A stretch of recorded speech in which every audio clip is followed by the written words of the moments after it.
Le CAC 40 finit cette journée du 5 avril sur un repli un petit peu plus marqué qu'hier, dans une ambiance plus prudente quand même depuis quelques semaines. Ça sent moins 0,39% en tout cas aujourd'hui vers les 7316 points et 3,8 milliards d'euros échangés. On a pris connaissance pourtant d'une statistique plutôt rassurante en zone euro avec un indice PMI S&P Global Composite à 53,7 en mars après 52 en février. La croissance de l'activité se poursuit donc. Elle est même à un plus haut depuis 10 mois. On continue sur les statistiques d'ailleurs avec l'enquête ADP sur l'emploi américain cette fois-ci.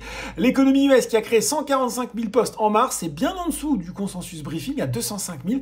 On verra bien ce que nous disent les chiffres officiels. Vendredi en tout cas à Wall Street à 17h45, le Dow Jones qui grignote 0,2% avec les 33 466 points alors que le Nasdaq est lui plus franchement dans le rouge cette fois-ci, moins 1,2% vers les 11 977 points. Si on regarde désormais les valeurs en hausse, ça paraît bien les investisseurs avaient de l'appétit pour Sodexo pour le premier semestre de son exercice 22-23 allant d'octobre à mars. Il faut dire que le groupe de restauration collective a publié des résultats solides, notamment un résultat net part du groupe de 440 millions d'euros en croissance de 30,6%.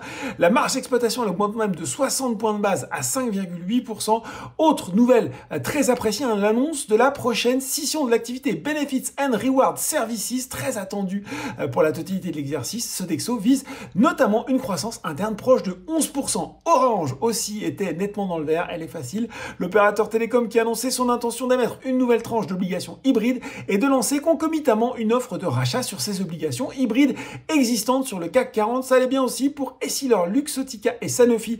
À noter également sur le SRD, la biotech Onxeo qui reprend sa flambée spéculative sans véritablement de news flow, plus 8% aujourd'hui. On regarde maintenant les valeurs en baisse. On a une deuxième séance de prise de bénéfices pour Faurecia, ce qui n'empêche pas l'équipementier automobile de toujours progresser de plus de 34% depuis le début de l'année. Les valeurs industrielles étaient également à la peine, à l'image de Rexel, Legrand ou encore Saint-Gobain. Et puis Nexans cédait lui 7%.